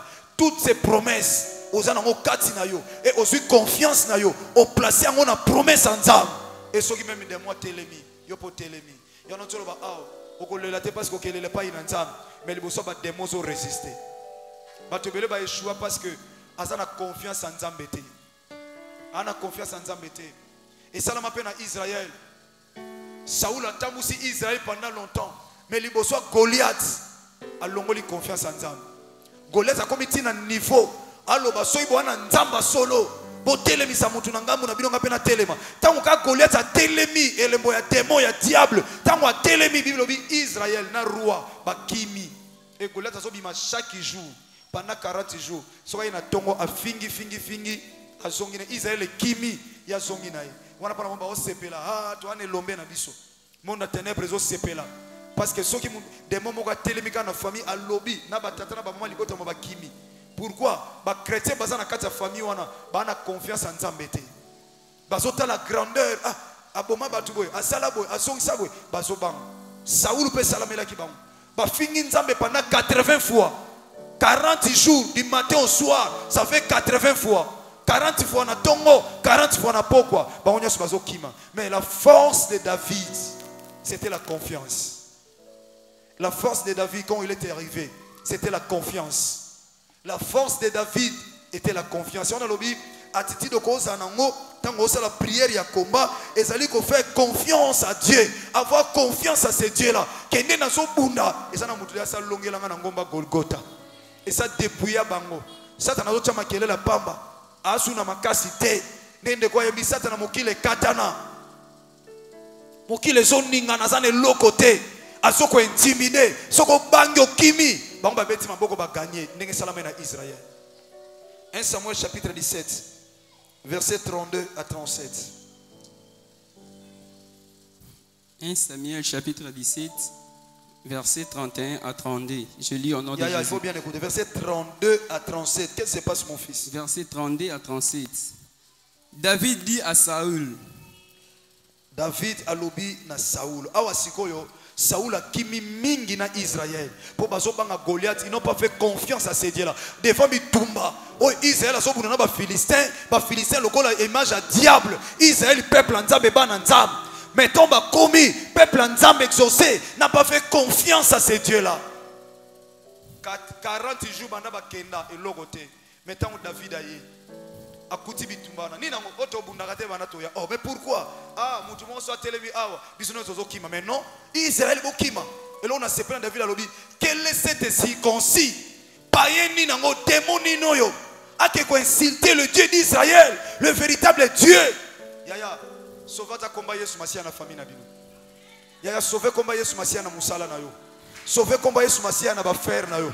Sauve combat Yesu Masia na ba projet na yo. Batu ba mona ke ba projet oyo oloba koza mwana de la foi ozana Yesu Masia Nazareth oyo zolo ba lokwa ba projet batu ba mona ngo pesa nini ekokisami de oko sauve combat Yesu Masia so ite baloba wapi banzamba ngo boloba ka wana ti lelo kutu yo moko eloko te tika combat Yesu Masia za la glorifier tana makamba ko salela. David lorsqu'il est arrivé a tuni makamunini yana komo beteli bako yo eko sala nini awa tebi lo lendo no oh ya makamsumu zozana lo lendo tu batu babenga yo lo lendo ifalo tikala kuna pona bampate mena tikala kitata mutatina utikala bino biloko na yende pona utikala bino biloko na sali mabe yango bato bazana eloko nzambe bazala combattre même na ba famille na bango na moni David même vie na Joseph. Est-ce que vous comprendre? Bande connaît ba télémélie na moni même vie na Jephté kaka ba frère na ye ba bimisi e libanda yango moni bato mingi ba nyoko laka libota esundola nani yango ko lokotanga mais nzambe moko azali atiki bal komisoti na suka potangu yako zwayo oyeba banani ozalaka na bango yango o atonga ko sepela ninga tonga ko po oyeba ye oya loba no mabe sepela ninga komelio na matoi po oyeba ke oya sa contre nga alors tana ko pamboma il faut na zane mayele ermo sepela ka omoni muta tongi yo kyango sepela parce que kotonga na yo atonga ka yo eletika la ko batama zamba bimisa ngo pole po yeba ye kumisa nzambe ko ina ete me yeba ye kaka mone yo bangi soko tonga o nyoso otonga muninga o nyoso kanisa muninga mabenza mabimisa ngo soko tu ba français balobi le mira des oreilles bongo molimo santo asanga matoi ayoka yebisa ngo bato ekomela tikolo nango ke yoka kwa mona ko muninga malamu yo mto tonga kaye oluka mta osunga yo ozoteka Joseph muko yoka nzala okay somba ka hapana ye ozoteka Joseph muko yoka nzala okay osomba ka epai na ye ozotika David muko bokuta na Goliath muko luka David bengani Jephté muko bokuta na bitumba muko luka kaka Jephté. Yoka bien aimé. A comme il n'est pas Saoul. Solo là. Toquez mon fils rapidement. David dit à Saoul David a dit Saoul que personne ne se décourage à cause de ces Philistins. Motomo ta découragé pour na Philistin. On a ya fota là. Ya on a évité de qu'on ngai église on a évité fona te on ngeni. Même il vit à David. Ba comment que David fut un homme de la foi. Mais seulement ba œuvre ça là. Ça témoigne que c'est quelqu'un qui avait tellement confiance à son Dieu. Tu pries, mais tu n'as pas confiance. Mais na combat spirituel, résistez au diable, il fuira loin de vous. Résistez à Okima. On est là pour un combat spirituel. Combat spirituel, combat spirituel, kanda. C'est ça. Spirituellement. Oh papa le moloto loba kanda ye santu na siliki mena obeta libakuti mena siliki pona dévorer pona détruire monguna o alinga détruire nga poso na tikeli ya obomanga soka bominga oboma bande konanga a détruire famille nanga alonga fona détruire ye po onyo so baza sima na ye ba ke oza famille ya ko simba te abisi David abisi Saoul tala mwana mauti na désert azobisa Saoul mutu mota décourager yo na tina na Philistin oyo. Vas-y. Ton serviteur ira se battre avec lui. Mon sali na yo. Ok, neko bunda na ye. Et lequel ina rua toke yaya. Saoul dit à David. Saoul a dit David. Tu ne peux pas aller te battre avec ces Philistins, Yo ko iko ko bunda na Philistin oyo te. car tu es un enfant Yo za mwana. et il est un homme de guerre dès sa naissance. Oh, yaza muta bitumba uta mbota mana ye. Yo kana ebisa yo ya batu babengela ngayo te na combat spirituel mwana muke. Ata bato bazobundisa famille banana bakoko na bino, ba umela babundisa baza ba guerrier mon ténèbres. Etali âge na yo soki moke te. Batalo âge te batalelo esa kati na yo. David azaki problème mafuta o azwaki. Yango ndeko na uzima mafuta na 12 14 lelo. Tika nzambe wana koli mso alongi so na bitumba oyo. Ndeko nyonso so mafuta na 6 na 16 18. Tika nzamba alongi sayo. David alobi, Saoul alobi te, asa guerrier de naissance. Mutabi tumba depuis sa jeunesse. Yo sa mwana muke, yo ka David. T'as la ferme confiance. Toke David aloba. David dit à Saoul, David a vu Saoul. ton serviteur faisait perdre les brebis de son père. Il faut avoir confiance à Dieu en se référant dans ma cambo à réaliser dans ta vie, de ce qu'il a déjà réalisé dans ta vie. Il faut faire confiance à Dieu en se référant de ce qu'il a déjà réalisé dans ta vie. Na sala nzambe confiance pour na kenana bamboka lokola jambala lekana nzambe wana longisa ngai na ya na bomali ona urs. Bongo siko demo ya République démocratique du Congo. Mboka nanga na botama. Osala ngani. Nzambo alongisa nga na lekana. Nzambo alongisa nga na jambala. Il est le même Dieu ko longisa ngai. Awa na Kinshasa pe na Congo. Babylone mususu yali tango ye na bitumba molimo. Zonga kanisa. Sala nzambe confiance na ko kanisa ka makambo sa salela. Oyebesa na batu bakufa na typhoïde. O mi chope linga make toboka ki mutasali ni. Mais yo nzamba longisa na typhoïde. Eza na batu bakenda ko bota bakufa. Mususu akufi ye na mwana. Mususu akufi mwana tikali. Mais yo za awa ozana mwana. Okenda ko bota mais ozana bomo. Est-ce que ko sala nzambe confiance tena bitumba muke zotelemela yo? Yo kenda ba lufu tala ba accident salama na nzela lufu. Ok, n'a lufu zonga. Est-ce que vous avez nzambe confiance? Oya bimaka na ona nzela lufu. Peso zonga no pendant que bamsuba osala ba accident. Si yo sala na accident, mais osana bomoy. Mais ko ka nzambe ona to sala confiance na bitumba oye telemi. Osala hospitaliser otala ba ninga msuba kufi. Mais yo kufate. Mais pourquoi tu ne fais pas confiance à ces dieux-là? Na combat spirituel attitude ozanongeza osala nzambe confiance. Nazo bunda te pona longa mais nazo bunda lokola déjà molongi.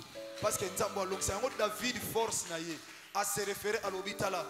Yoka alobi David répondit a dit ton serviteur, vas-y mon fils. Ton serviteur faisait perdre les brebis de son père. Avant que unazo pese témoignage makambo Nzamba salela ye. Mosali na yo abandaka olesa bampate ya tata na ye. Vas-y. Et quand un lion ou un ours venait, tango lion pe ours moko ayaki, on enlevait une du troupeau.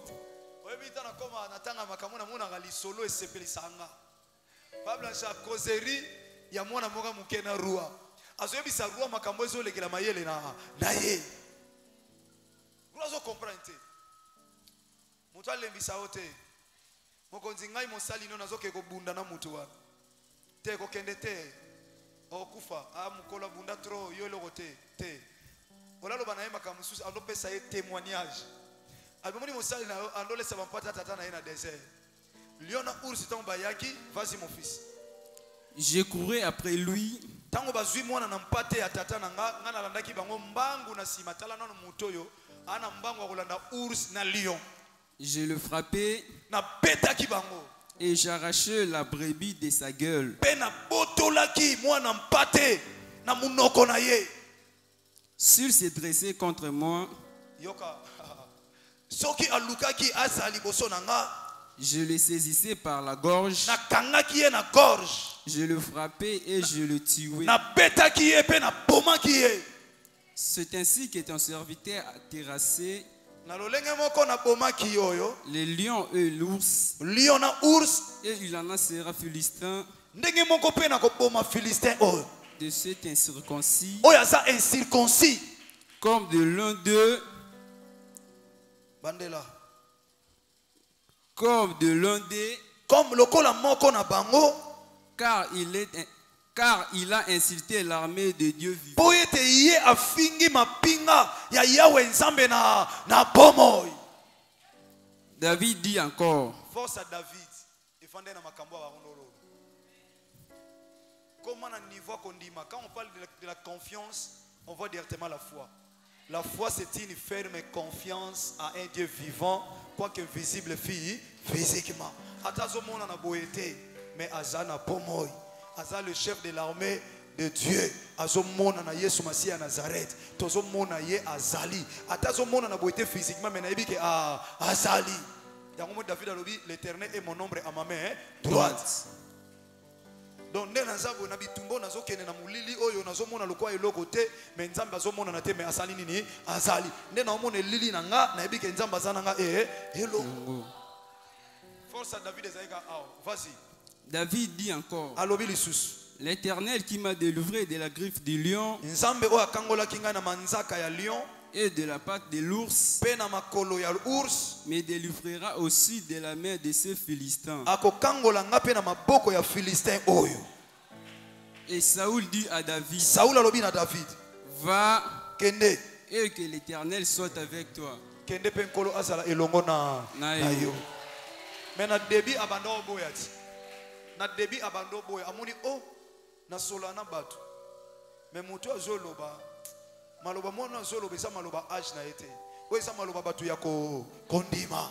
Azoloba ke bunda na ye apesi nga ba témoignage ni nzamba tambula na ye. Ba témoignage nzamba tambula na ye. Bien aimé ozana témoignage. Ozana ba témoignage. Et on a rappelé, tu es un témoignage vivant en Jésus-Christ de Nazareth. Tu es un témoignage vivant en Jésus-Christ de Nazareth.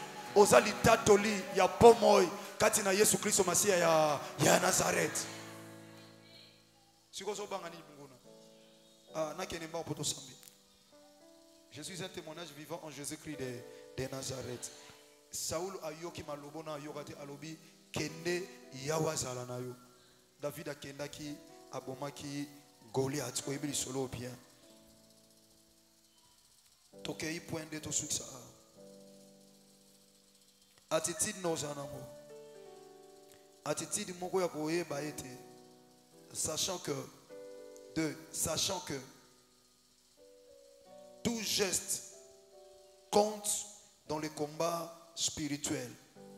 Tout geste compte dans le combat spirituel. On commis exemple. Aaron et Hur à côté de Moïse. Aaron et Hur à côté de Moïse. Isaac dit quand un geste. So ba tomboli maboko Moïse physiquement. Bitumba na se ba olonga. Bazo longa. Tout geste compte dans le combat spirituel. Ézéchiel chapitre 6 verset 11 à 12. Ézéchiel chapitre 6, verset 11 à 12. Ainsi parle le Seigneur, l'Éternel, frappe de la main, beta maboko tango zo sala bitumba tango za na combat spirituel beta maboko ya komoto lobaka beta maboko bien aimé beta maboko déclaré parce que c'est une recommandation de Dieu et ça geste oyo ezo compter na kati ya combat spirituel yango Ezekiel azoloba awa alobi boye elobi yawe nzambe beta maboko frappe du pied, niata na makolo tango yo capable de bien aimé niata alobi akosala banguna na biso marche pied na biso so babi niata beta maboko niata makolo na makolo et dit hélas peloba tokei sur toutes les méchants abominations de la maison d'Israël, liboso na méchante abomination oyo zo kota na kata famille na bino qui tombera par l'épée, yango ekokue ya kolantsama na épée par la famine et par la peste. Nanzala pe na malade. Yango moni makambo zongisela bango maladie na bango. Retour à l'expéditeur eza biblique. Au monde nango bien na prison abi ba okufa na nzala pe ba okufa na peste. Peste eza maladie. Donc bato ba obundi so tango zo beta bango na combat spirituel. okomona aba épée ezo doubler ezo tripler ezo boma ba obaza pene pene na épée obaza musika bazo kufa na nzala na peste. Yango na moni tout geste compte na combat spirituel. Tant la Bible beta maboko ni ata bien aimé dans les séries, c'est écrit dans la parole de Dieu. Ainsi parle le Seigneur l'Éternel, frappe de la main, frappe du pied et dit est là. Pour la méchanceté nyonso, abomination nyonso méchante, où ils ont compté dans la famille et ça la détruit. Aujourd'hui comme quand Ézéchiel wana, chapitre 21, verset 12 à 19. Ézéchiel chapitre 21, verset 12 à 19. Oui, 21, verset 12 à 19. Et s'ils te disent, et soki balobi na yo, pourquoi je m'y tue? Pona nini yo ozoyoka kanda. Ézéchiel chapitre 21, verset 11. Verset 11 à 12. Oui. Et toi, yo mwana mobile, fils de l'homme, mwana na moto, gémis, yoka kanda.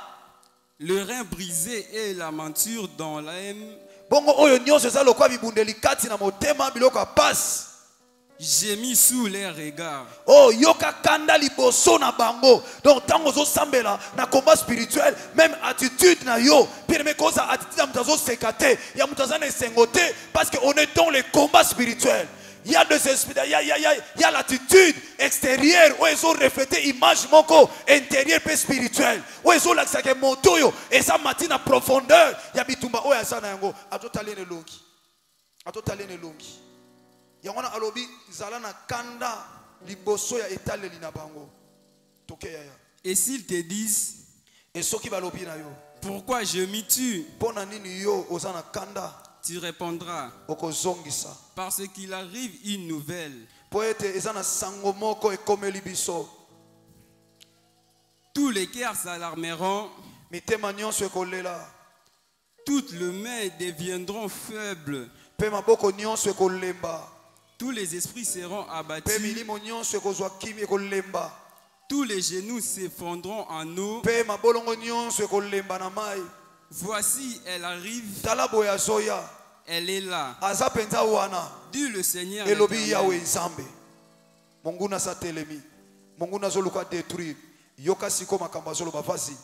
La parole de l'Éternel me fit adresser en ces mots. Fils de l'homme, prophétise et dit, ainsi parle l'Éternel. Dit le paix. Elle est aiguisée. Elle est polie. C'est pour massacrer qu'elle est aiguisée.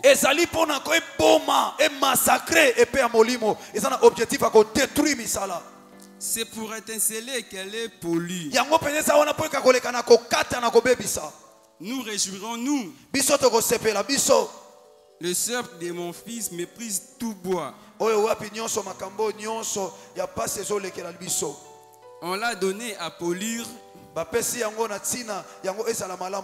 17, mon fils, pour ton succès. Verset 17. Crie et gémis. Fils de l'homme. Car elle est tirée contre mon peuple. Contre tout le peuple, contre tous les princes d'Israël. Ils sont livrés à l'épée avec mon peuple. Frappe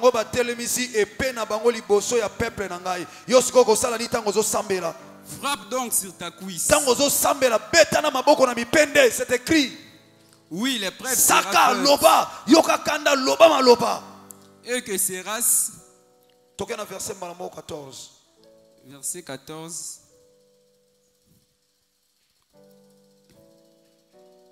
Fils de l'homme prophétise et dit. Verset 14. Fils de l'homme prophétise. Verset 19, pardon. Verset 19. Verset 14. Et toi, fils de l'homme, prophétise. C'est ça? Oui. Vas-y. Et toi, fils de l'homme, prophétise et frappe des mains. Que les coups de l'épée soient doublés. Oh, yoka bongo ba coup. Tango zo beta maboko na prière ya combat, ba coup lokito ya maboko na yo, ezo koma doublé, ezo doublé. Soit triplé. Ezo ça l'appelle triplé, ezo koma 3 fois. C'est l'épée du carnage. Ezali penza épée ya bitumba. L'épée du grand carnage. Épée ya bitumba ya makasi. L'épée qui doit les poursuivre. Épée oyo ekolanda bango. Amen. Amen. Voilà. Quelle attitude Seigneur osanango na combat spirituel. Attitude moko ya suke zali koyeba que na combat spirituel tout geste compte. Maboko zo beta ba épée zo doublé et zo triplé. Épée zo landa bango ba o baza pene pene. Bazo kufa na épée o baza musika bazo kufa na maladie ya peste puis bazo kufa na nzala. Amen. Oko telema siko siko zomi s'il vous plaît. Tolito kota na bitumba. O tolobi oko chango maintenant en pratique. Oko yeba quelle est la pensée de Dieu.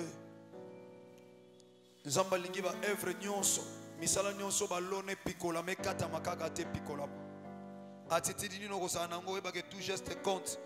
Et puis on s'en a confiance en Nzamba.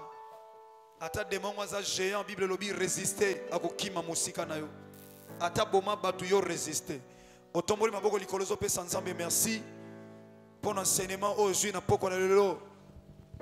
Oko yeba pourquoi oko kiko détruire misala ya Satan na ba pensée na ye et puis ba geste nyonso ye ko lilelo. Loba na nzambe pesanga makasi na tondi yo na kumisi yo pour l'enseignement pesanga pe makasi pe bibundeli ya molimo pour na bitumba oyo na kombo na Yesu Masiya Nazareth tosambe. Alléluia. Papatala satana azali konguluma lokola kosio aliki ya bebi sanga iki nosuka akosani azali leki ya kosi alibotana yuda Papa atina nguya atina nguya atina nguya atina nguya na poko alelo banguna basambwa oh nazomona ndengo kolonga lelo nazomona ndengo kolonga lelo nazomona ndengo kolonga lelo nazomona ndengo kolonga na poko lelo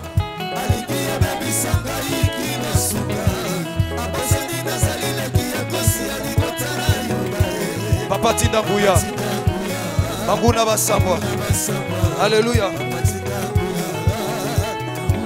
Sambela senga nguya na zalo batata kalingi lelo banguna bakweya bondela bien me bondela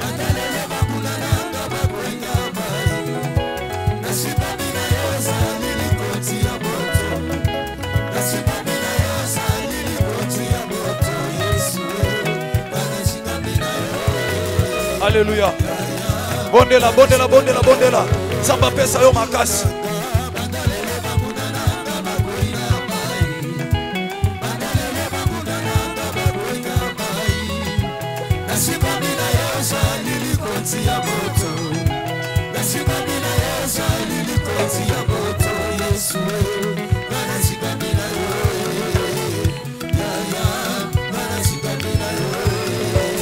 Yoka bien aimé, yoka, yoka. Tolobi esengelo sala nzambe confiance. Oko détruire misala pourquoi? Parce que souhait nzambe za yo o prospérer à tous égards. Mais tala sikoyo wapi yango souhait nzambe na vie na o. Nzambe sa loba mais nani yango nazo linga contredire. Ba yekoli balobi Yesu Masiya. Ba pharisien ba sepelité na maloba oyo lobi po na peuple na yo. Mais Yesu Masiya bisi bangotala nzete nyonso tata lonite ko pikolama. Balinga te etalinga ite esengele pikolama. Siko attitude il faut ça non. Il faut ça confiance en Nzambe. Que bitumbo zo kota siko. Ozo kota te po obunda kaka po esengele obunda te. Mais esengele obunda lokola molongi. Bana déjà komona makambo traverser na vie no lingako kufa. Olingako kufa. Si yo sa olem suto longola na bazemi mais Nzambe abikisa yo. Ayokela yo mawa. Est-ce que Nzambe no ko sale confiance te? Et ça n'a bitumbe belé ou eboma batu mususu na ba maladie na ba problème mais yo pe komela o sana bomoy. Combien de personnes bazali na problème lokola yo ba midi mbika ba musu ba mela poisson ba se suicida mais yo saka na bomoy likambango pe lekana. Est-ce que ko sa Nzambe on a confiance te? Yo kanti humiliation o basali yo wana. E ko na makambo nzamba longisa yo. Likamuni ezolinge boma yo na passe. Likamuni ezolinge bomo na souci. Mon frère papa nanga likambo ngoza nini? Pour un message ba pesi yo. Mais so monguna telemi, tu as le pouvoir. Maman a le pouvoir. Ma soeur, mon frère, a le pouvoir. Salan Nzambe confiance. Et yeba aussi tout geste. Et zo compter. Nana tamingi te lelo bien aimé. Nanzela lo sam. Toza pena na tamingi te bien aimé dans le Seigneur. Mais Yesu Masia Nazareth to ndimela mo konti pe mo bikisa solo. Yaya arobundelo bitumba. Oya kotika mutu te na mukilio. Oyo wana sepelaka te yo mona bolamu nzambe. Ozo sambela eza lokolo sambela ratete. Nzambe wana oya kufa na ngomba Golgotha nkolo na biso mosungi. Mo konti pe mo bikisi. Yende lelo aokota na yo akobimiso molongi parce que si la croix a livré bango nyonso en spectacle. Ozo bi matongo zonga poko eloko te. Ozo sale eloko te. Bien aimé, Salan Nzambe confiance. Salan Nzambe confiance. Lelo obunat mulaite. Bible lobite que David libosa Goliath asalaki 2 jours na prière. Asalaki 50 minutes na prière te. Bible lobi tango Goliath azo pusana. Goliath azo denda. David akimi verie. Akeko bomé lisole sili. Yo pendongo Salan Nzambe confiance Nzamba olongisa o.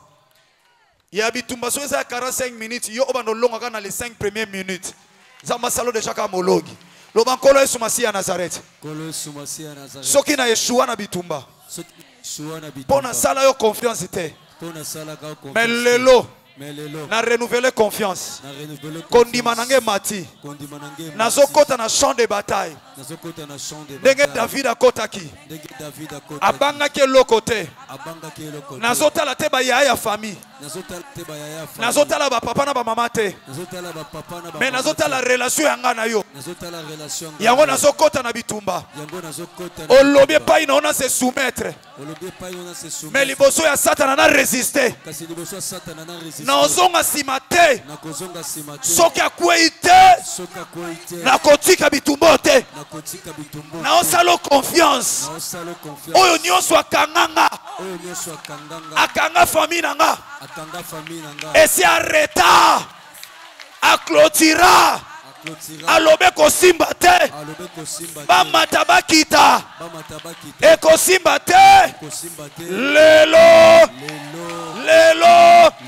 Na kombo Yesu Masia Nazareth. Nazo kota na champ de bataille. Nazo détruire. Na ba geste. Na confiance. Au nom puissant de. Allez bana ko kota yo etukisaka bana ko détruire. Na kombo na Yesu Masia Nazareth. Bondela. Makotika yo lelo. Makotika yo. Bondela.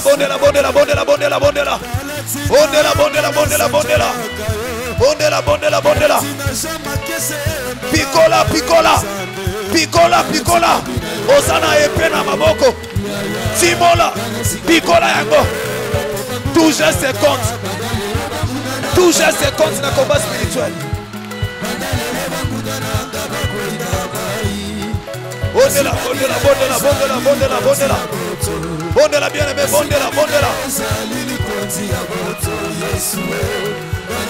bondela. Ah, ya ndeko so pikola wana. Soke kata na kaka yango ezongaka. E pikola ma. Tout geste compte. Mwana s'enseigner. Tala mutu azanseigner ndenge zo sambela. Tala mutu azo mettre enseignement en pratique. Na komba Yesu Masia Nazareth. Jésus.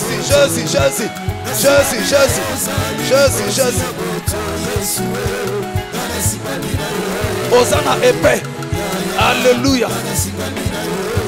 Tala ya zo sambela. Ozo sambela lokolo s'enseigner. Ozo sambela bien parce que tu as enseigné. Oh. Koye koleza malamu. Pikola. Kata pikola.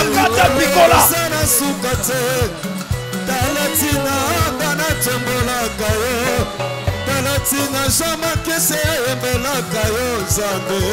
Kana sibabina yo. Yaya. nasika bina yo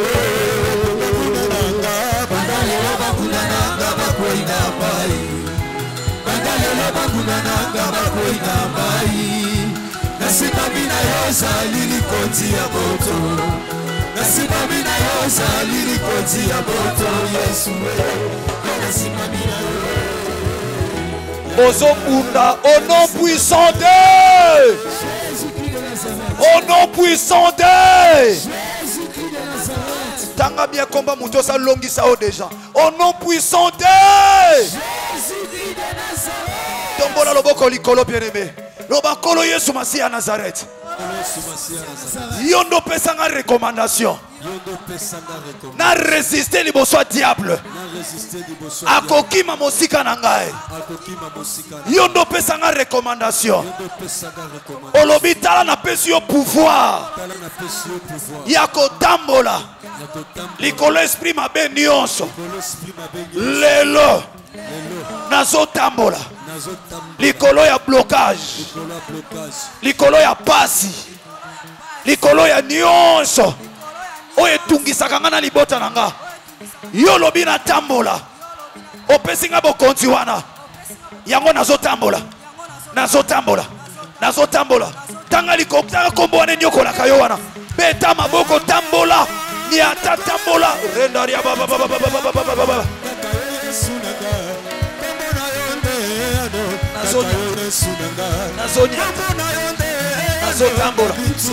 nazotambola marche pied banguna bazala marche pied maladie ezala marche pied baproblème ezala marche pied yaya sambela tambola bien-aimé au nom de Jésus de Nazareth au nom de Jésus de Nazareth au nom de Jésus de Nazareth au nom de Jésus de Nazareth au nom puissant de Jésus naotambola samba boboy naotambola makuya na samakolo tambola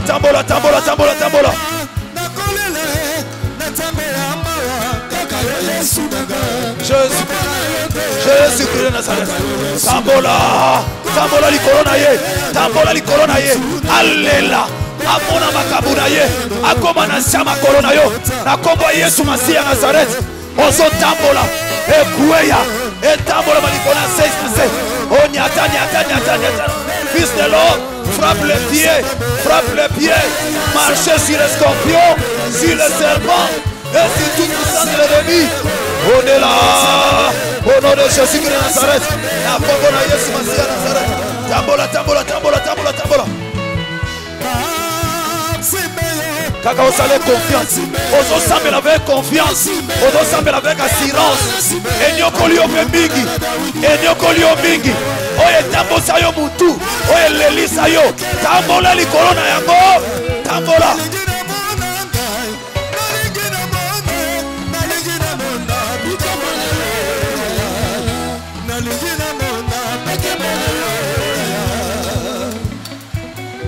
au nom puissant de Jésus-Christ de Nazareth. Lelo ka fesila lelo awa zamba kosaka te bien-aimé tombola loboko mbali loba nkolo Yesu Masiya ya Nazareth David alongaki bitumba po amemaki libanga yo nde libanga ya solo yo nde véritable libanga épée ya monguna yango ebomaki ye moko monguna na tomboli loboko na nga ndenge na obeta maboko ba épée est doublé ba épée est triplé o baza pene olobi na nga bakufa na pe misala na babwe kobebisama na épée o baoza musika bakufa na nzala na maladi balukeli biso pasi ekozongela bango bakufa na nzala na maladi maboko na nga bakuna yango ebouge kuna alebeta maboko ba épée double triple banda kobwaka ba flèche na maboko nozobeta baku ya maboko au nom de Jésus de Nazareth bondela beta maboko fils de l'homme frappe le main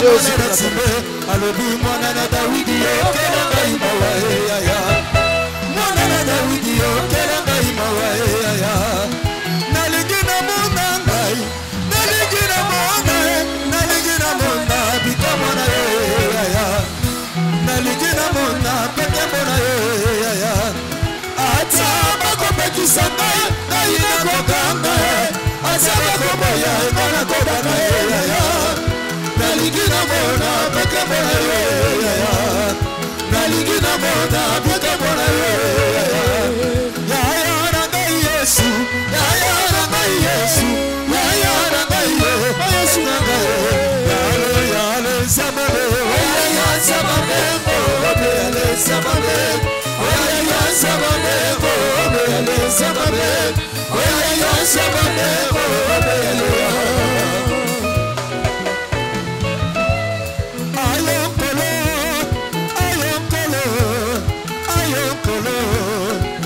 makasi na ngai kotika ngai te kotika ngai te kotika ngai te kotika ngai te nabeleli yokolo nabeleli yokolo nabeleli yokolo yo makasi na ngai kotika ngai te kotika ngai te kotika ngai te kotika ngai te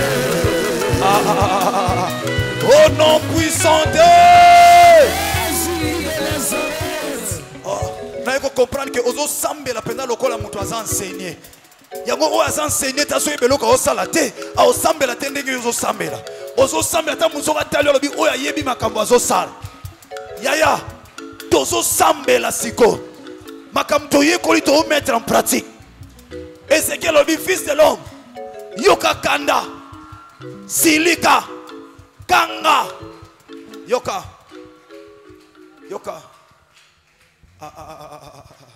yoka kanda kanda pete mata trop c'est trop famille nango makamba boy sila raté famille nango kaka biso pote otre kana banzela boy famille nango il faut ba problème boy o bala ba problème o bala te ba problème o sala ba problème o sala te ba problème jusqu'à kana famille maladie ya boy yoka nanu kanda na makambo wana obuni matayo kanda e santu e matayo eloba papa nanga le moloto kanda e santu kanda e santu kanda e santu e matayo obandoloba te non bien aimé alobi jemi yoka kanda alobi crie loba Jésus-Christ de Nazareth Jésus-Christ de Nazareth protocole veille sécurité veille ozo ganga siko alobi mwana na moto yoka kanda ganga ozo ganga ko ganga no aneza sekuro senga pa nzambe kozala disrete izaba tobeleka na oganga wana Zamba longi soka bitumba pokomba Yesu Masia se longa utangomba Golgotha perme yoka deja kanda lobana nu trop c'est trop na lembi makambo lelo nazoka bwana na yo nazoka bola yo na famille na ngai na yoki kanda Bible lobi nanga na bitumba molimo na yoka kanda pena kanga na yoki kanda trop c'est trop na famille trop c'est trop na vie nanga nzambe nanga za wapi po banguna ba sepela na sujet ya pasi nanga na sujet ya kolela nanga pasi nanga ezala ke sengo na bango nzambe nango za wapi na yoki kanda na zokange pai na yo Jésus-Christ de Nazareth Jésus-Christ de Nazareth longisanga Voilà. Zela ya zela. Zela ya yoka. Ganga pour la deuxième fois. Jésus-Christ de Nazareth. Jésus-Christ de Nazareth. Yesu Masia Nazareth. Yesu Masia Nazareth. Ozomona ndengo zokanga. Omoni. Ale komba Yesu Masia Nazareth obeleli. Ale longi sona bitumbo. Ale nyonso ya nzambe tena vina yo. Ale pikolama. Yes. Epikolama. Yoka.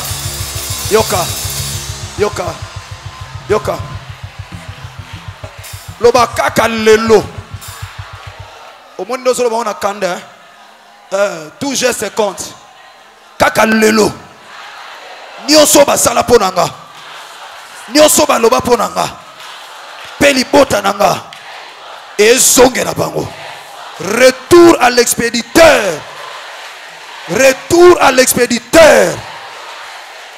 Yoka siko. Ezekiel alobi hein. Tango yoki kanda. Frappe si ta cuisse. Oko lake la bango zonge la bango.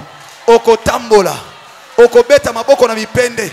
Obeti maboko. Ozola kena Ezekiel mtalobi frappe si ta cuisse. Banda ko zonge se na bango. Na kombo na Yesu Masia Nazareth. Tanga kombo ya problème wana. Ale zonge la bango. Ekita na ba famille na bango. Bondela bondela bondela bondela bondela.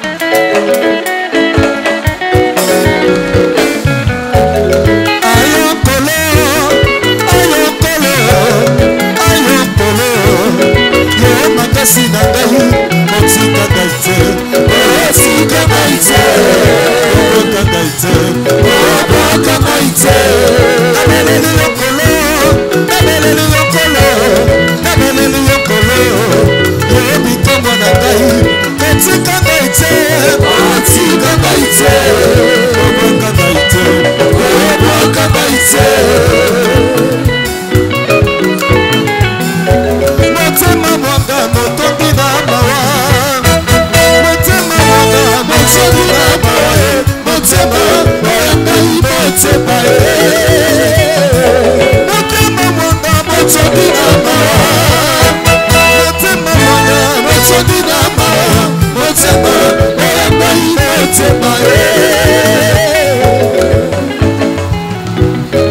Au nom puissant de Jésus-Christ de Nazareth.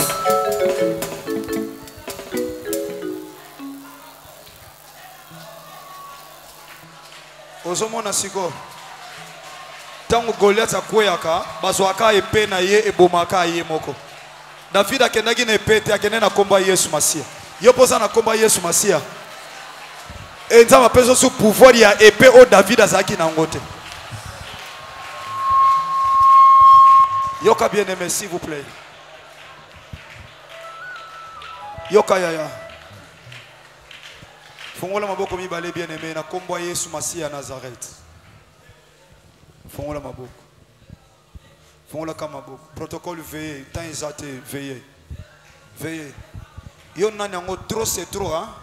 Yo na nyango na vie abato tele maloko la nzambe yo osa éternalité. Osa éternalité. Il n'y a qu'un seul Dieu qui est l'éternel Dieu. Il y a un nanguya o nzamba pesinga lobi prêcher et chasser les démons. Il nous a pas seulement envoyé pour prêcher la bonne nouvelle, mais c'est aussi de chasser les démons. Oh bah on soit contrôle la vie na yo. Yoka.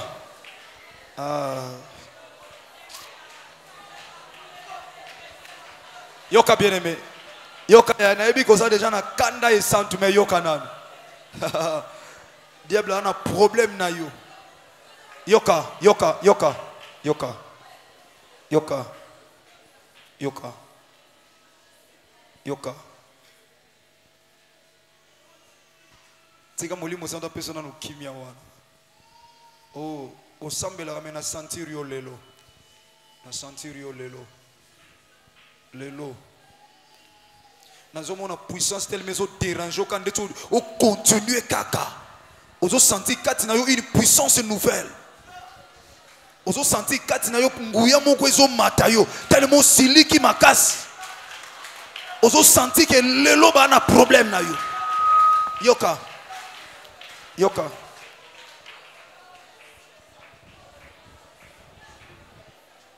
Lobankolo Yesu Masia Nazareth. Bango nyonso. Oba bondisa abiso. Lokola temps ya kokanga bango nano ekoki te. Bible lobi na retour na yo. Nde okanga ye. Po olobi ye aza animé na kanda makasi. Po ayebi ki aza na tango molai te. Lokola temps ya kokanga ye nano ekoki te. Mais na rete nano puissance na ye. Likola famille na ngai. Nde na bandi makambo. Na otika ngote. Force na ye satana.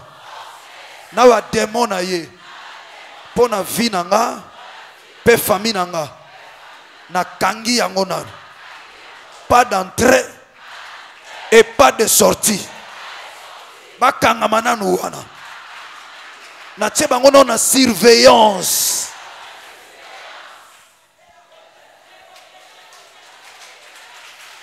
yoka ozo sepelisa ozo pesa nga posa continuer le sambo faute à temps yoka loba nkolo Yesu Masiya Nazareth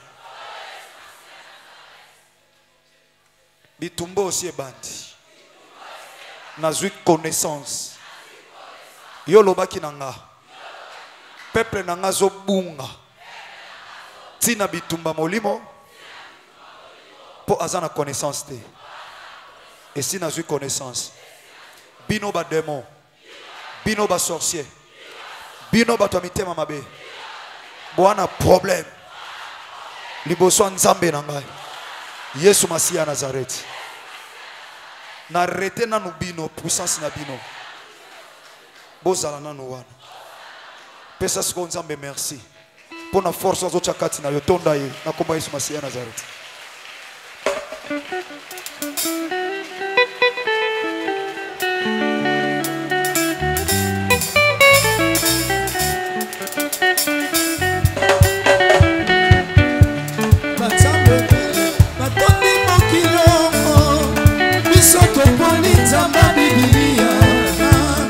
Yesu Masiya asali mokoto Amendaka biso maleki na ye Amendaka papa Kotoka na katio Mokolo ezali tokomona na biso Merci,